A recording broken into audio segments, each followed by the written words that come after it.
제가 어린아이였을 때 적어도 보물찾기 게임을 하는 그 순간만큼은 찾고 있는 그 보물이 세상에서 가장 소중하고 중요한 것이었습니다. 그래서 보물을 발견하면 세상의 모든 것을 다 가진 것 같이 기쁘고 흥분되었습니다. 게임 도중에 이제 보물을 찾기 위해서 이곳저곳을 돌아다니다가 막 가시에 찔리거나 나뭇가지에 긁히거나 돌부리에 걸려서 넘어져서 피가 나고 상처가 나도 전혀 아픔을 느낄 수 없었습니다. 그죠? 보물 찾는데 너무 집중을 하다 보니 온 신경이 거기 있다 보니까 다쳐도 아프지 않습니다. 그러다가 이제 보물을 발견하고 환호성을 치는 옆에 친구들을 보면 어찌나 부러운지요. 예. 제 어린 눈에 비친 그 친구들의 모습은 마치 세상을 다 가진, 예. 그 순간만큼은 성적이고 뭐가 없었습니다. 제일 부러웠죠. 사실 저는 어렸을 때부터 지금까지 보물찾기에 이렇게 소질이 없습니다. 한 번도 제대로 찾아본 적이 없어요. 진짜 어른이 돼서는 예, 뭐 이렇게 추첨이나 뽑기에 한 번도 이긴 적이 없었습니다. 아무리 머리를 굴리고 사모님 어디게 예, 그냥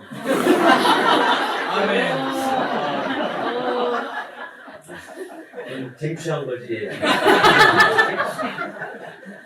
수령의 결과입니다.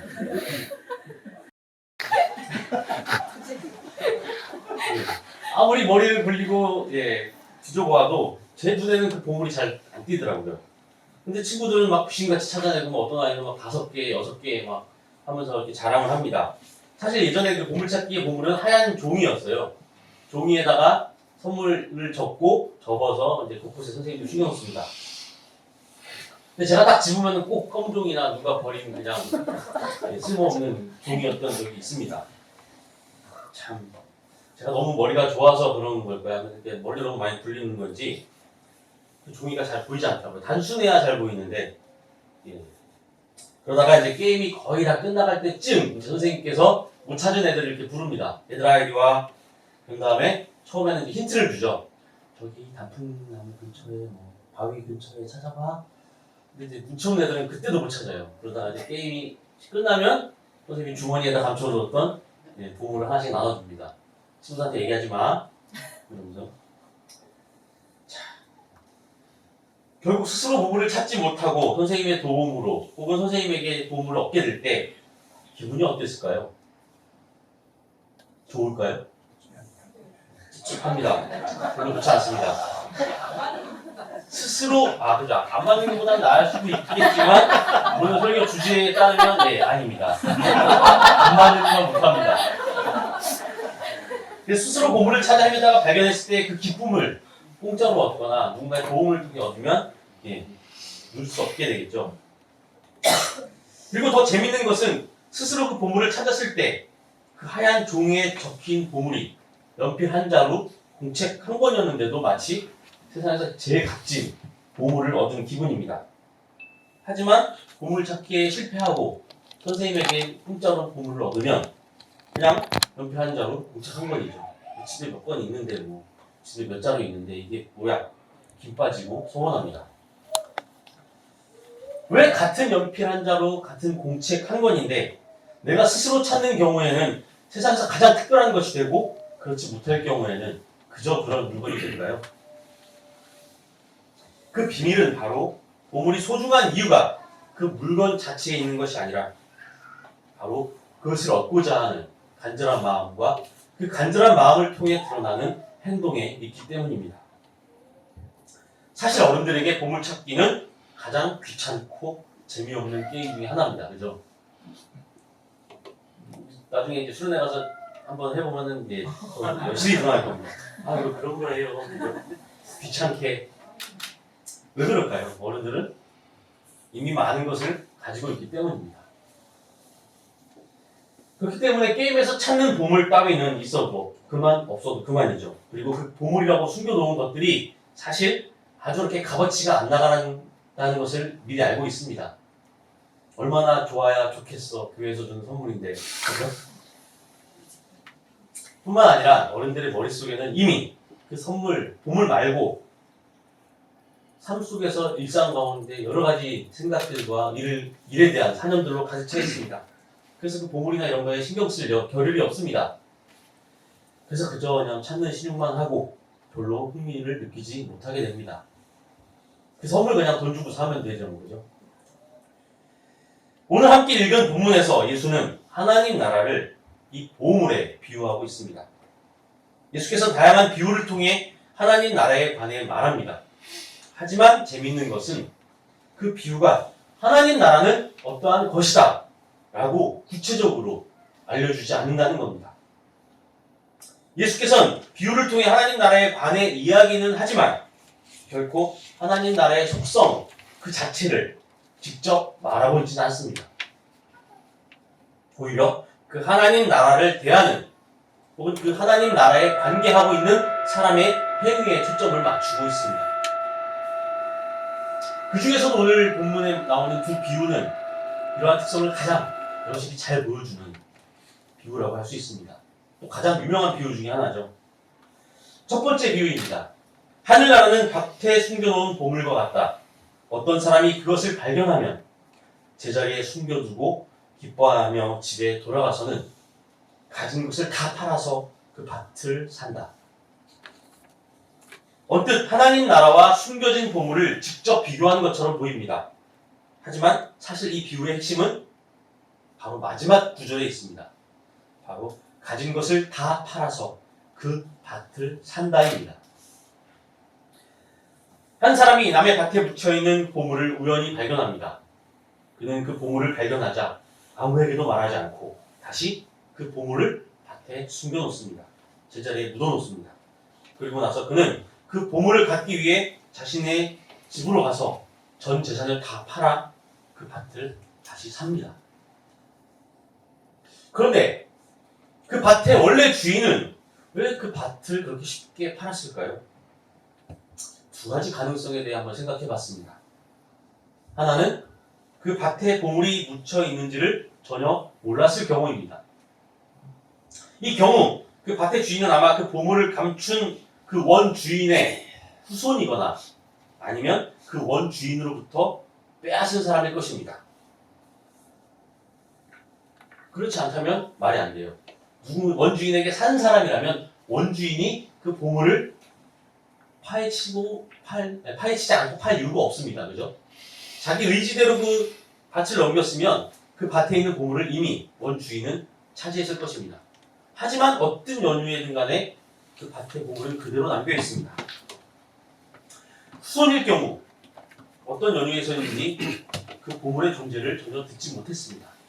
아마 그 밭을 물려준 부모나 손조가 예기치 않게 죽었을 겁니다. 그죠? 마저 그 얘기를 하지 못한 채 그 밭을 넘겨준 경우입니다. 마찬가지로 누군가에 의해서 빼앗겼을 경우도 마찬가지입니다. 아마 원주인은 죽임을 당했을 겁니다. 억울하게 빼앗겼을 겁니다. 왜? 그렇지 않으면 어찌됐든 그 원주인은 살아있으면서 그 보물의 비밀을 알고 있었기 때문입니다. 어찌됐든 그 밭을 갖고 있는 지금의 주인은 보물의 존재를 전혀 모릅니다. 정상적인 방식으로 밭을 차지한 사람은 아닌 것 같습니다. 그리고 그 보물을 발견한 사람, 그는 일반 사람은 아닙니다. 남의 밭에 가서 누가 함부로 그저 땅을 파겠습니까? 바로 그 밭에서 일을 해주는 소장농일 가능성이 큽니다. 그가 일을 하다가 우연히 밭에서 보물을 발견합니다. 그리고 그 밭 주인에게 말하지 않고 그 주인 모르게 밭을 사게 된 것입니다. 사실 이 첫 번째의 경우 제가 장황하게 설명했지만 생각보다 그리 특별할 것이 없습니다. 왜? 보물이 있는지 없는지 그 밭의 주인은 전혀 모르고 있으니 당연히 팔았겠죠. 하지만 문제는 두 번째 경우입니다. 밭의 주인은 그 보물의 존재를 알았을 수도 있습니다. 아니 모르더라도 갑자기 전 재산을 털어 누군가가 그 밭을 비싼 돈을 주고 사겠다는데 밭에 뭐가 있나? 라고 의심하지 않은 사람이 별로 없을 겁니다. 요즘 같으면 주변에 뭐 고속도로 들어오나? 그래서 땅값이 올라가려나? 이런 생각이라도 하겠죠. 그래서 밭을 샅샅이 뒤져 아마 보물을 무엇인가를 찾았을지도 모릅니다. 그런데 그 주인은 보물을 발견하지 못합니다. 아니 어쩌면 무언가를 발견했는데 이거 아무것도 아니네 하며 그냥 다시 제자리에 묻어나는지도 모릅니다. 그것이 보물이 아니라고 생각했겠죠. 그러니 자신의 전 재산을 팔아서 밭을 사겠다는 사람이 왔는데도 그냥 그러시오 하고 팔아버린 겁니다. 그 보물은 어찌됐든 감추어져 있었습니다. 아니 어쩌면 그 보물은 누군가에게만 가치 있는 것인지도 모릅니다. 그리고 그 가치를 발견한 사람은 그 보물을 다시 밭에 숨기고 기뻐하며 집으로 돌아갑니다. 사실 이 행동도 그렇게 썩 이해가 가진 않습니다. 그죠? 아무도 보지 못한 상황에서 밭에 숨겨져 있는 보물을 발견했으면 주변을 살펴보고 아무도 없으니 몰래 집으로 가져가면 됩니다. 그러면 굳이 아까운 전 재산을 날려서 밭을 살 필요가 없습니다. 보물만 갖고 가면 되니까, 그죠? 그런데 그는 그렇게 하지 않았습니다.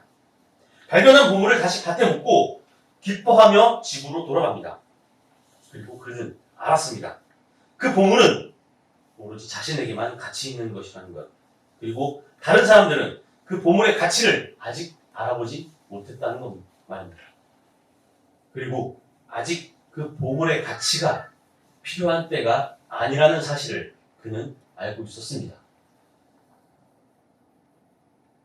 사실 그에게 중요한 것은 그 보물을 꺼내 다시 팔아서 당장 부귀영화를 누리는 것이 아니었습니다. 그 보물을 발견하고 그 가치를 알아볼 수 있었다는 사실 그 자체가 그에게는 기쁨이었습니다. 그리고 그 가치를 위해 그는 전 재산을 팔아서 그 보물이 묻힌 밭을 구입하게 됩니다. 예수께서는 이러한 밭에 감추어진 보물의 가치를 알아보고 그것을 얻기 위해서 전 재산을 팔아 그 밭을 산 사람의 행위 자체를 하나님 나라와 같다라고 말하고 있습니다. 두 번째 비유입니다. 또 하늘나라는 좋은 진주를 구하는 상인과 같다. 그가 값진 진주 하나를 발견하면 가서 그 가진 것을 다 팔아서 그것을 산다. 어떤 장사꾼이 있습니다. 그는 진주를 구입하고 다시 되파는 일을 하는 사람입니다. 그는 자신이 취급할 질 좋은 진주를 구하기 위해서 길을 떠납니다. 그러다가 비로소 자신이 찾는 가장 값진 진주를 발견하게 됩니다. 그런데 좀 이상하죠? 흥정을 통해 이윤을 남겨야 하는 장사꾼이 아무리 자신이 찾는 가장 값진 진주를 찾았다고 해도 그 진주 하나를 갖기 위해서 자기가 가진 모든 것들을 다 팔았다는 것은 사실 그 장사꾼의 심리로는 이해하기 힘든 일입니다. 그는 과연 자신의 전 재산을 주고 산 그 좋은 진주를 더 비싼 가격으로 되팔아 그것을 통해 이익을 볼까요? 저는 아닌 것 같습니다. 그는 평생 진주를 다루던 사람이었습니다. 때로는 질이 안 좋은 진주를 웃돈을 얹어 비싸게 판 적도 있을 겁니다. 그동안 진주는 자신의 이윤을 남기기 위한 도구였습니다. 그래서 그저 진주를 거래하면서 그는 돈만 벌면 그만이었을 겁니다. 그런데 어느 날 갑자기 그는 진짜 가장 좋은 가치 있는 진주를 찾고 싶어졌습니다. 장사를 하면서 단순히 이익을 남기는 도구가 아닌 삶의 진정한 의미, 그가 그동안 해왔던 모든 일에 진정한 가치를 가져다 줄 수 있는 무언가 진짜 귀한 진주를 갖고 싶었던 겁니다. 이것은 진주 상인으로서의 삶의 일상성을 깨는 그리고 무언가 새로운 가치를 추구하는 특별한 행동입니다. 자신이 진정으로 사랑하고 소중히 여길 수 있는 그 무언가를 진주를 통해 발견하고자 했던 것입니다. 그래서 그는 이윤을 가장 중요하게 여기는 장사꾼이었는데도 불구하고 그 진주 하나 때문에 자신이 가진 모든 것을 팔아버리게 됩니다. 심지어 그가 그동안 팔기 위해서 모아두었던 진주도 싹 팔아버립니다. 그리고 이러한 진주 상인의 행동이 바로 하나님 나라와 같다라고 예수께서는 말하고 있습니다. 밭에 숨겨진 보물을 발견한 이에게 밭은 사실 아무런 가치가 없습니다. 자신이 가진 것 또한 아무런 가치가 없습니다. 오로지 자신이 발견한 그 보물만이 가치가 있는 것이죠. 그래서 그는 자신이 발견한 그 가치를 위해 굳이 사지 않아도 될 밭을, 전 재산을 털어서 사고 맙니다. 그리고 값진 진주를 찾은 상인에게 자신이 가진 다른 진주들은 이제 더 이상 아무런 필요가 없습니다. 다른 진주를 팔아서 번 돈도 이제는 아무 필요가 없어졌습니다. 오로지 자신이 찾은 그 좋은 진주만이 소중하게 되었습니다. 그래서 그는 그 자신이 발견한 그 진짜를 얻기 위해 나머지 자신이 가진 가짜를 모두 팔아버린 것입니다. 하나님 나라는 바로 이러한 결단과 행동과 관련이 있습니다. 하나님 나라는 단순히 우리가 생각하는 유토피아가 아닙니다. 이상세계가 아닙니다. 하나님 나라는 단순히 현실 너머에 있는 도피처가 아닙니다. 그리고 안식처가 아닙니다. 만약 그렇다면 예수의 이 비유는 아마도 이렇게 끝맺었을 겁니다.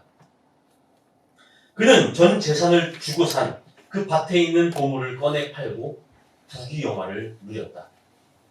혹은 그 상인은 자신이 가진 것을 모두 팔아서 구한 그 좋은 최고의 진주를 최고의 가격으로 되팔아 엄청난 부자가 되었다. 우리가 흔히 알고 있는 이야기의 결말입니다. 하지만 예수님의 비유는 이러한 결말을 보여주지 않습니다. 하나님 나라는 자신이 찾은 그 가치를 위해 자신이 가진 모든 것을 파는 행위 자체를 의미합니다. 아니, 새로운 가치를 위해 낡은 것들을 버리고 그 새로움에 자신의 삶과 자신의 존재를 내맡기는 행위, 그것이 바로 하나님 나라와 같다라고 말하고 있습니다. 바로 이런 의미에서 이 다음에 나오는 비유에 예수께서는 하나님 나라를 온전히 알고 있는 율법학자들은 마치 새로운 것을 채우기 위해 자신의 집에 있는 낡은 것들을 밖으로 꺼내는 것과 같다라고 또 다른 비유로 말씀하고 있습니다. 그렇습니다. 예수께서 공생애를 시작하면서 가장 처음 그리고 가장 중요하게 선포한 말씀은 바로 회개하라, 하나님 나라가 가까이 왔다입니다. 이렇듯 하나님 나라의 선포는 예수의 말과 행위의 핵심입니다. 그는 자신이 하나님의 아들이며 신적 메시아라는 사실을 알리기 위해서 이 땅에 온 것이 아닙니다. 혹은 하나님의 율법을 권고히 하고 그 율법을 기반으로 한 세계 질서를 확립하기 위해 오신 것 또한 아닙니다. 마찬가지로 병자와 귀신 들린 자를 고치고 기적을 베풀기 위해서만 이 땅에 오신 것도 아닙니다. 사실 이러한 것들은 당대 다른 거짓 메시아 혹은 거짓 예언자들도 할 수 있었고 실제로 했었던 일이었습니다. 우리가 복음이라고 여긴 것들은 사실 하나님 나라를 향하고 있는 것이지 어떠한 종교적 체계와 종교적 가르침 자체에 있는 것은 아닙니다. 예수는 이미 우리 가운데 우리를 통해 실현된 하나님 나라를 보여주기 위해 인간의 모습으로 이 땅에 오신 것입니다. 그는 과거 어느 때 혹은 미래의 어느 때가 아닌, 그리고 이쪽 혹은 저쪽 어느 공간이 아닌 지금 이 때 이곳에 실현된 하나님 나라를 발견하게 하고 그 하나님의 가치를 위해 우리와 하여금 결단하고 행동하도록 촉구하고 있는 것입니다. 물론 하나님 나라의 구체적인 모습과 속성은 우리가 알 길이 없습니다. 예수께서는 이 모든 것들을 비유로 말씀하셨기 때문이죠. 하지만 비유로 말씀하신 그 이유는 바로 우리로 하여금 그 보물을 발견하고 그 기쁨을 누리도록 하기 위함입니다. 감추어져 있지 않으면 우리는 발견의 기쁨을 만끽할 수 없습니다. 우리에게 하나님 나라는 감추어진 보물, 아직 찾지 못한 좋은 진주와도 같습니다. 그리고 그 보물은 지나간 과거 혹은 다가올 미래, 그 언젠가에 있었거나 있을 그러한 것이 아닙니다. 혹은 사람들이 말하는 이쪽, 아니 저쪽, 어디에 가서 찾을 수 있는 그러한 것도 아닙니다. 사실 그 보물은 지금 여기, 지금 이 순간 이곳에 감추어져 있습니다. 그 누구도 보지 못하는 그 보물은 지금 여기에 함께 공동체를 이루고 있는 우리의 눈에만 보이는 그러한 것일지도 모릅니다. 그 보물은 내가 갖지 못한 것, 혹은 갖고 싶은 것에 대한 욕망을 채워주는 그러한 것이 아닙니다.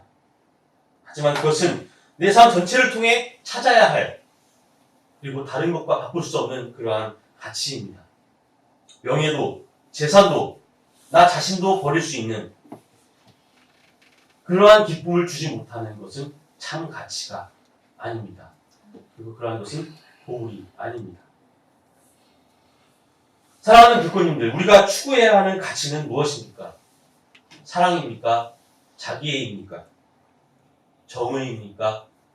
자기의입니까? 평화입니까? 아니면 자기 만족입니까? 그리스도의 공동체입니까?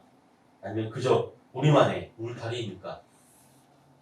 지나간 과거 어느 때 그리워하던 그때입니까? 아니면 다가올 미래에 기대하는 그 어느 순간입니까? 아니면 지금 이 순간 바로 여기 이곳입니까? 지금 우리가 함께 만들어가는 이 공동체 안에, 그리고 우리가 서로 사랑하며 살아가는 삶 가운데 그 감추어진 보물이 있습니다. 내가 가진 것이 아까워 그 보물이 묻힌 밭을 그냥 두고 집에 돌아가시렵니까? 다른 때, 다른 곳에 더 좋은 진주가 있을 것이라고 지금 눈앞에 있는 진주를 포기하고 또 길거리를 헤매시렵니까? 지금 살고 있는 이 세상에서 우리는 너무나 많은 것을 움켜쥐고 또 움켜쥐려고 하고 있습니다. 그리고 그런 것들의 마음을 빼앗겨 우리 앞에 놓여있는 보물을 보지 못하고, 아니 혹은 보아도 그것이 보물인지를 알아보지 못하고 헤매진 않습니까?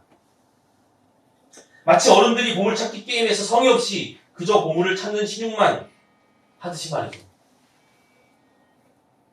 하나님 나라의 열쇠를 손에 들고 있음에도 불구하고 다른 것들에 정신이 팔려 자기도 모르게 그 열쇠에 쥔 손을 놓쳐서 열쇠를 잃어버리진 않았는지요. 그저 건성으로 보물 찾는 신용만 하는 어른들의 모습이 바로 우리의 모습일 수 있습니다. 그러다 보면 시간은 지나가고 게임은 모두 끝나지만 내 손에는 소중한 보물이 들려있지 않게 될 것입니다. 하지만 지금 당장 하찮게 보이고 내가 갖고 있는 것들보다 소중하지 않게 느껴질지라도 그 보물을 찾기 위해 애쓴다면 우리는 아주 귀한 보물을 발견하고 보물을 찾은 어린아이처럼 기뻐하며 집으로 돌아갈 것입니다. 그 보물은 내가 가진 모든 것을 다 내어주어야 얻을 수 있는지도 모릅니다. 때때로 내가 가장 소중하게 여기는 것들까지도 말이죠. 하지만 그렇게 해서 얻은 그 보물은 우리에게 다른 그 어떤 것도 줄 수 없는 기쁨과 희망과 사랑과 평화를 줄 것입니다. 사랑하는 교권님들, 우리 모두 함께 보물을 찾으러 떠나지 않으시겠습니까? 다 함께 침묵하겠습니다.